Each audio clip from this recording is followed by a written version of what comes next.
So this Thunder Rosa, the worst run-in AEW history. We watched it together. We can watch it again if you want. We can watch it live so we can rewind and go back and forth. Well, it's only 30 seconds, isn't it? We might as well. I'll tell you what then. I'll just pause and I'll just sort it out so we can react to it live. One sec. Right, okay, so Dutch and I have already watched this a few times already. I've covered it on my James Romero channel on YouTube, which is doing very well. Thank you for asking, Dutch. I know you didn't ask, but I'm telling you about it. So this was the world's worst run-in. You tell me when to pause or rewind. Okay. So we're going to talk about this as yeah. You talk all you need to. And that's that's Statlander. What's her name? This is Thunder Rosa coming in. Chris Statlander is dead on the floor. Yep. So it's the Thunder Rosa run-in where she's trying to run off the heels, but the heels decide instead they don't want to run. Yeah. Well, that's the difference. Oh, what? Threatening him with the chair. Boy, I was a no-sell. And he said, "Now, come on now. Come on, my girl." first point is, I want to ask you this, Dutch. Right, so my first point is that not only are they not backing up, they're stood very close together. Yeah, they're pressing her. Yeah, which makes me think is that they've got no intention to move or feed for the chair or anything. Because, like in wrestling, you never see people stood that close. Well, not with somebody with a chair, anyway. So now to me, it look. Oh, she go up. Boy, look at this sale. Yeah, we'll watch that one again. She comes back, and there's not even a movement to sell it or get out of the way. And they said, "Hey, come on." Now it looks like to me like they've had a discussion with it. And who's this girl with the chair? What's her name? Thunder Rosa. Thunder Rosa. It looks like they have a plan before, which is what I'm thinking. So we'll have to wait for that. But Statlander is selling like hell over there. Did you work with Chris Statlander? Was she in Impact or anything when you were there? No. I don't know this girl. Oh.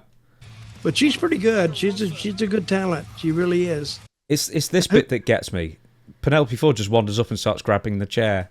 Yeah, like, hey, you don't want to do that, and she's trying to get it loose. Doesn't want to hit her or anything. And the other girl, who's the other girl's name? What's her name? Megan Bain. She just stands there and they're looking around. She's 6'1". She's billed at Megan Bain, so that's why I was saying she's sort of like apparently their latest answer to China in AEW. Mm-hmm. What do you think then? So they killed that. They killed that gimmick right away. If she's China, she's doing nothing, but she's not running. Well, I was going to say, well, no. I mean, she is the answer to China if she's doing nothing and just stood there watching. She's 6'1". So they claim. And then she's like 5'10". Yeah.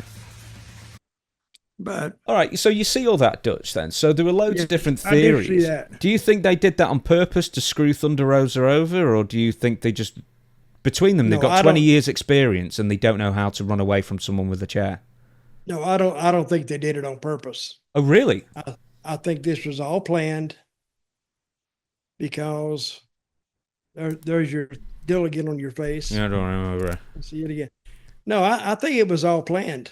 I think it was. Now it makes it look like now they can do it. It looks like Thunder Rosa is with them, but she's not with them. And it's like in the middle of a discussion or negotiation. So, but she did save Statlander and they did finally back off, but it did look like they had some sort of an agreement beforehand that we have yet, as fans, we have yet to hear of. So maybe this could be the start of a beautiful friendship. Yeah, possibly, of AEW telling a story, which is, I've said, that's what they need the whole time. They got the talent. All they got to do is tell a story. And this is the start of one, so let's see if they carry that out. God, you've not been watching the Death Riders recently, I'll tell you. Goodness me, 6 months of nothing, that's 7 months nearly. Right then, next up, Michael Cole. Well, let me ask you this. I'm going to go back to AEW. I haven't watched it. Who's a possible opponent for them? As in... Who? Yeah, you say the Death Riders? Yeah, so John Moxley's been the champion, but he won't wear the belt. He carries it around in a suitcase. And also, none of the Death Riders ever lose, ever. Well, you can't go like that. Yeah, it's been 6, 7 months and they just never lose. And Okay, who's their top? Who's their top babyface over there? Kenny Omega and Will Ospreay, who are currently working against Don Callis' family. So basically, the answer is that there's nobody to challenge John Moxley apart from Adam Copeland, who's already been beaten by John Moxley clean. Yeah, there's nothing in him.